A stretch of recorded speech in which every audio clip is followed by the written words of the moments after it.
Hi, my name's Asif Wahid Shah, and I thought it'd be a good idea to leave a video log as well as all the blogs or written sort of posts I leave up on my blog.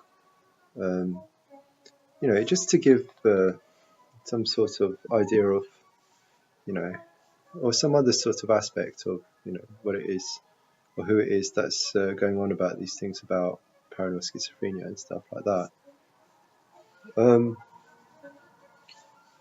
at the moment, it feels to me or I think there's a really difficult tension between myself and mental health services. They, they're branding me or diagnosing me with certain labels or symptoms. For example, paranoia, and you know. It's not that I deny that I've ever suffered from paranoia, because I have a long time ago, maybe 15, 20 years ago, which was probably drug induced as well. And so I do have an awareness of what it's like to be in a paranoid state, and it's a very crippling one from my recollection of it. But I haven't had that for 15, 20 years now. But I supposedly had that last year, in the middle of last year, towards the end. And also that I suffer from delusions of grandeur. Um, Now, it's like you're telling me this, all right? So justify yourself now, or tell me how I'm having these delusions of grandeur. What are they? Where am I being delusional? And how are they grandiose? Um, Usually they brush it off and say, we don't have your medical records on us at the moment, but so we can't really give you an explanation. And so they're not really explaining to me why it is they're calling me these things that I'm finding it difficult to reconcile. But if I could have, for example, a bit more sort of clarity from them about, this is an example of you, displaying signs of paranoia, or this is you displaying signs of, delusions of grandeur, then perhaps I could examine those things and sort of try to understand it. But I don't get any of that. It's just more of a case of that is what it is, and yeah. So there's a huge tension I have between them, and at the moment I'm taking their pharmaceutical medication again, and I'm not enjoying it. I'm always feeling sedated or tranquilized at the moment. Uh, So, and I don't see how it's going to help my situation in the long run, because it's not a cure for this illness I supposedly suffer from.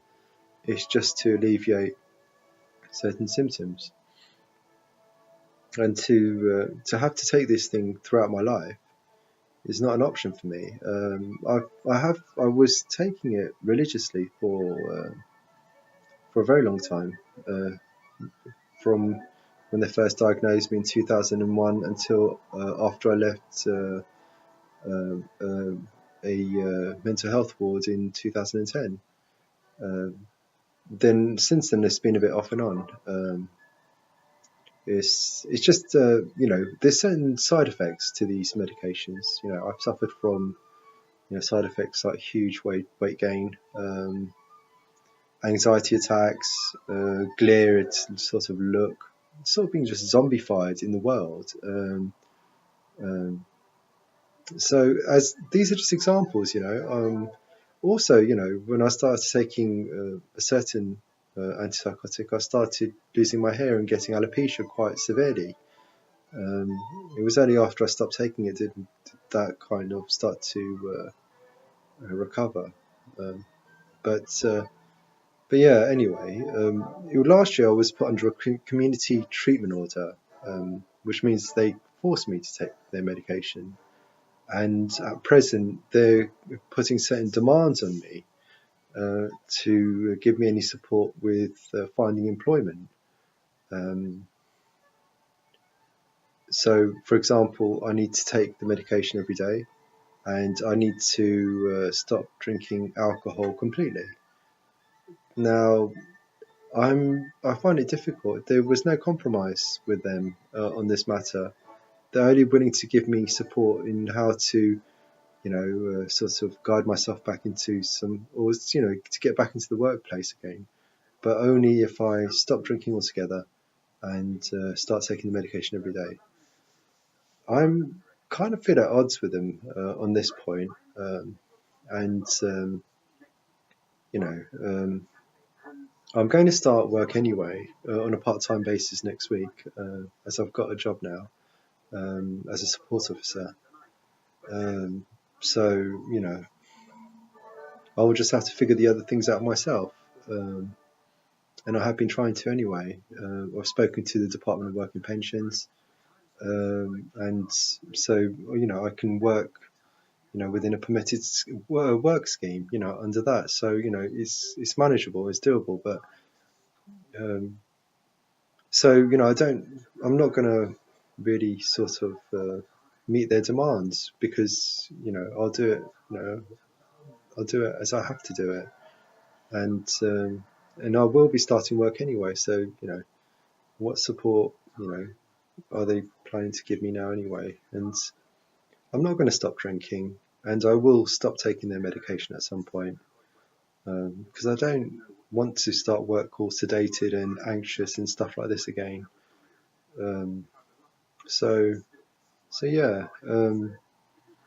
Well, that's kind of where things are at the moment, the tension I'm feeling. And the other thing is that I've got this platform to express myself, and it's a great thing that I'm able to do that. But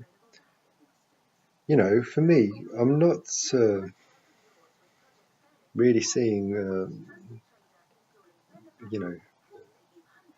how how it is coming across.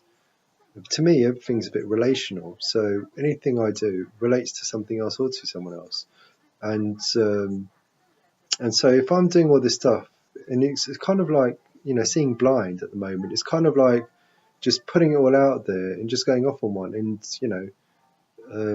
not really getting any sort of feedback about maybe you've got a point there, maybe you don't have there, that sort of thing. But at the moment, it's just free reign for me, which is a good thing in some ways. But in another way, it's kind of like you can just sort of go a bit all over the place. But anyway, don't want to go off on one. I just wanted to introduce myself in this video log. Maybe I'll start doing some more of this as well as writing in the blog now, because I think it's more expressive. I mean, writing can sort of, bring certain things across, but through a video log, there's more sort of, it sort of gives a greater understanding of, things, I think, or it helps more. Anyway, I'll leave it at that for now. Right, peace, bye.